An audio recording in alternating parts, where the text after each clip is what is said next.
going on, guys? Welcome back to 100% Chelsea and welcome to a reaction video discussing José Mourinho and his sacking from Manchester United. And as Chelsea fans, we felt we could kind of reconciliate with Manchester United fans, kind of understand their view, understand the angles of what's going on, and kind of dissect the situation from and compare it to what happened in 15-16.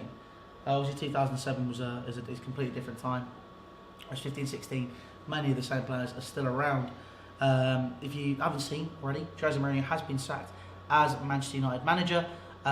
Also, please excuse the audio quality because unfortunately we were filming Sad Barca's Corner. How we feel the need, we wanted to have a chat about this, and we're not at the Green Man today because they're getting ready for 2 Christmas dinners and my birthday due this evening. Sort of got to mention that. He only turned 21 once, but yeah, we'll get straight into it and we'll chat about Mourinho, lads. When you saw the news, what were your thoughts?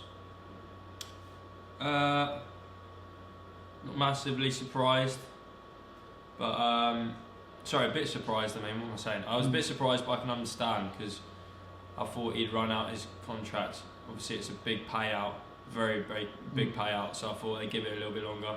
But as I said, I can understand. Who? Kind of wish to stay till the end of the season. To be honest, I was enjoying it. But if you want me to be honest, it is expected. I think it probably should have happened earlier if United wanted any realistic top 4 chance. I think they're like 11 points or 4th right now. But it is something that had to happen. It is definitely deja vu. It's 3 years to the day since it happened at Chelsea. And it looks like it's the same thing that happened at Chelsea with us. Well, I mean, I think that the payout was £24 million on his current contract. And obviously, what was it? He was only got $6 million from us because he took the first year because he did take the Man United job. So, speaking of it being very similar, we'll go on to Paul Pogba. Now, Paul Pogba obviously put a tweet out this morning saying, "Caption this," and he was pulling a cheeky smirk, and basically took it down about 2 minutes after it went up because I think everyone knew what he was going after with that. Gary Neville then responded by saying, "Caption this. You do one as well." Do you think that in terms of footballers, when I said 2007 is redundant in comparison, you look at who was in that squad for that 2007 Chelsea side, look at the 15-16 side and look at this United side for the 18-19 season. 15-16 and 18-19 seem to be wrapped in quite more, and obviously you're doing a coaching degree, this is what you do. If you were a coach in this situation, is it very different in comparison to what it was 10 years ago to what it is now in terms of how youth players are managed and how everything is done? I don't know if it's a question of that really. I suppose you could say it's a little bit different. I mean, I don't think egos were nursed as much back then because they didn't need to be, as they do now anyway. But at the end of the day, if we're talking about coaching, his methods that he uses now compared to back in the day, they're outdated now, really. And that's where the title is José Neanderthal kind of kicks in. I think that I completely agree with that. The methodology, I think at the minute people are more inclined to utilise high press attacking football rather than go for defensive solidity.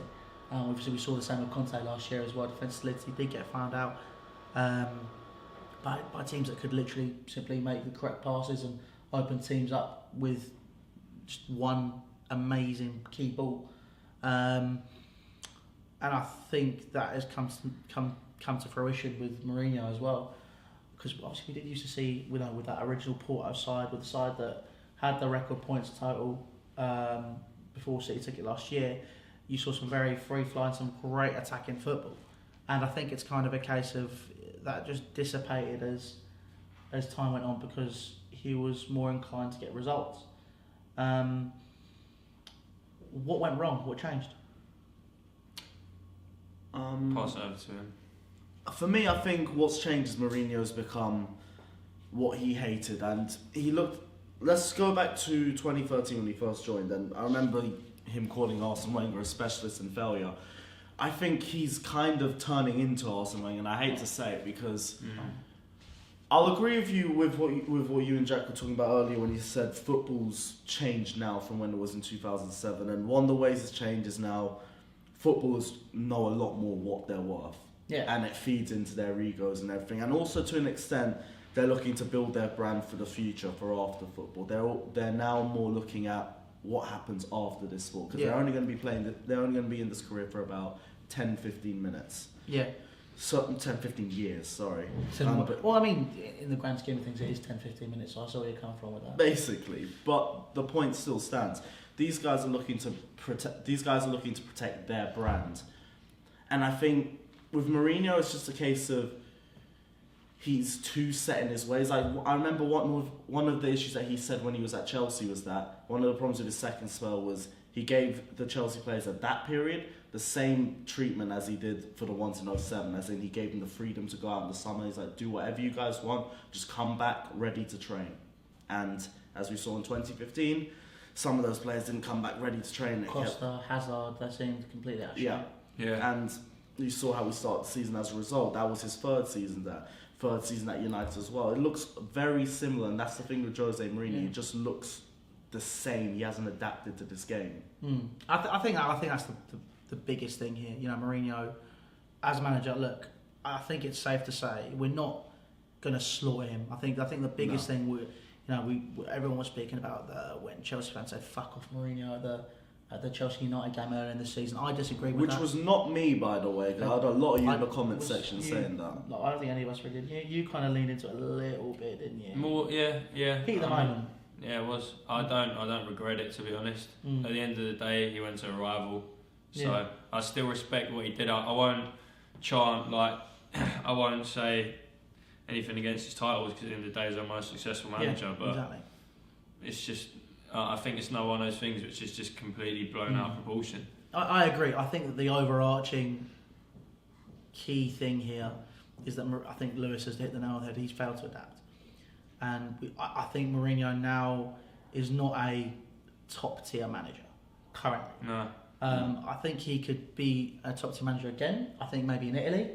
I would seriously say he could either go for an international job, or Inter are obviously not in the best of ways at the minute. Spalletti's not really pushing them to their limits. I think he could potentially go to Italy and build teams up again. But at the same time, this 3-year project, which seems to be a continuous thing, you know, Porto, he was there for 2 to 3 years. Chelsea, 2 to 3 years in his first stint. Then he had to the Inter, it was 2.5 years before he got picked up by Real Madrid, which was there for 3 years. 3 years with us, 3 years with United. Is he a short-term fix, or do you think he can be a project manager? Right now, I don't even know if he can be a short-term fix anymore. I think for Jose, I mean, you just look at the way he is in the media. Like, everyone looks at body language and everything. If you look at Jose's body language, the guy needs a break from the game. Like, I think he needs to do what Guardiola did. Take a sabbatical, take a year out, and spend some time with your family. Because remember, at United, he never looked happy because he was living in a hotel. His family was all in London. All these little things, they'll all come up to you in time, and I think the guy just needs to spend some time with his family. The thing is, what I'll say to that is I kind of think he got what was coming to him in the end. He just moaned and moaned and moaned. He constantly chatted about certain managers and about all these things. And as each sort of week went by and he moaned again or said something stupid again, I was just thinking, mate, just shut up eventually. And I think mentality, but for the same token, he did it with us as well. You know, he did divert the pressure onto himself. As a guy with a master's in psychology, he was, trying to divert pressure away from his players. And I think he kind of did the same at United, and again at Chelsea, he split at the end. He had enough, and I think you saw it happening here with Manchester United. And I personally think, in terms of the I think personally in terms of the whole scenario, I don't think Mourinho is entirely to blame. Well, however, he needs to take his proportion. What I will say is, if you don't give respect, you shouldn't get respect, and that's how I feel about it. And sort of, I get that, but for me, it's like when it comes to Chelsea and with the reception he gets from Chelsea fans, he's been nothing but respectful to us. Like, he's had his issues with Conte in the past. I get that, but whenever he speaks to Chelsea fans as a group, he only talks about the support we gave him on his last season, how much it meant to him. Yeah, I suppose. I mean, let's not forget we always appreciate breaking as well. Just sorry, while we're here, anti-Semitism allegations. UEFA are currently investigating it. The arrest incidents at Vidi versus Chelsea. We'll address that in a separate video, but I think that's another load of bollocks in and of itself. We'll wrap it up here then. So, ladies and gentlemen, listen, that's our take on Mourinho. Is the sacking fair? Is he completely past it? Leave your thoughts down in the comments section below. Make sure you subscribe to 100% Chelsea. All social links are down in the description. Facebook, Snapchat, Twitter and Instagram. Also, make sure you check out our personal socials. They will be coming up on screen now. Obviously, mine here. Lewis is there. And Jack's over here. But other than that, guys, take care. Hit the notification bell. Subscribe. Thank you for watching. And we'll see you later. Take care.